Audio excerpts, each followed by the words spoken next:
Donc le conservatoire est partenaire du Festival de la Folle Journée depuis la création. Nous avons cette année 10 ensembles qui sont programmés, 17 concerts et près de 300 participants. Donc ce qui est un gros travail de coordination, c'est un gros temps fort dans notre saison. C'est aussi un enjeu très important pour les élèves qui sont choisis en fonction de leur niveau, qui sont quasiment tous en 3e cycle, cycle spécialisé. Tout le monde est enthousiaste et tout le monde travaille dur pour être à la hauteur de cet événement.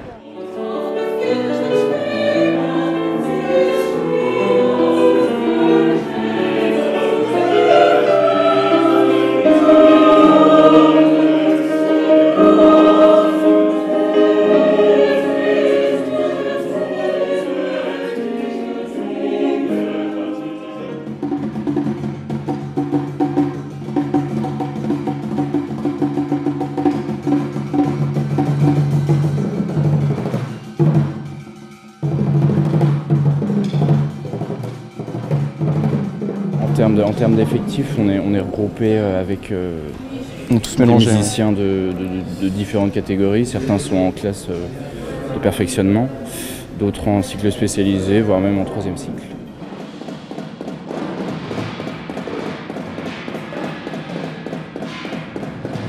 Les groupes de musique de chambre, on peut être 4 comme 6. Du coup là on s'est retrouvés tous ensemble. Malgré le fait que ça soit dans la grande halle et tous les gens en tout cas qui nous entourent de près sont hyper attentifs et du coup on en oublie même tout le bruit qu'il y a autour et enfin, c'est toujours agréable.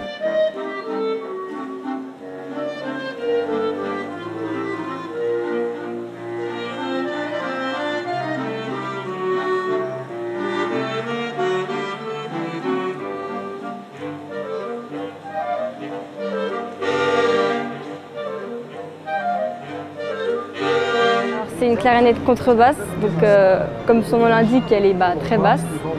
Et par rapport à la clarinette, c'est à peu près 2 octaves plus bas. Donc il faut appuyer sur les clés.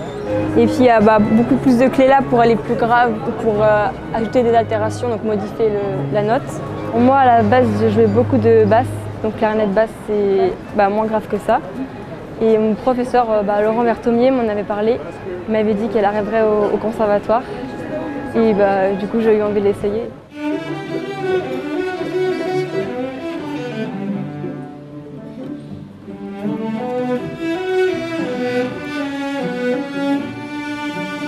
Ça fait 5 années avec les violoncellistes de 3e cycle, donc issus des 3 classes de violoncelle, qu'on propose aux élèves volontaires, et ils le sont quasiment tous chaque année.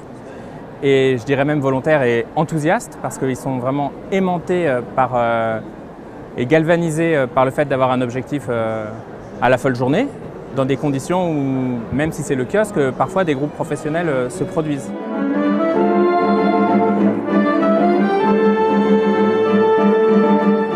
Étant saxophoniste, on a un instrument qui est présent dans tellement de styles et d'univers musicaux différents que pour nous c'est tellement naturel de s'attaquer à ce genre de musique de Mozart, de Falla, Iron Maiden. L'année dernière on avait fait du Daft Punk, voilà. Même si on joue de la musique qui a été composée il y a plusieurs années, des centaines d'années, ça reste de la musique actuelle à partir du moment où on la joue aujourd'hui.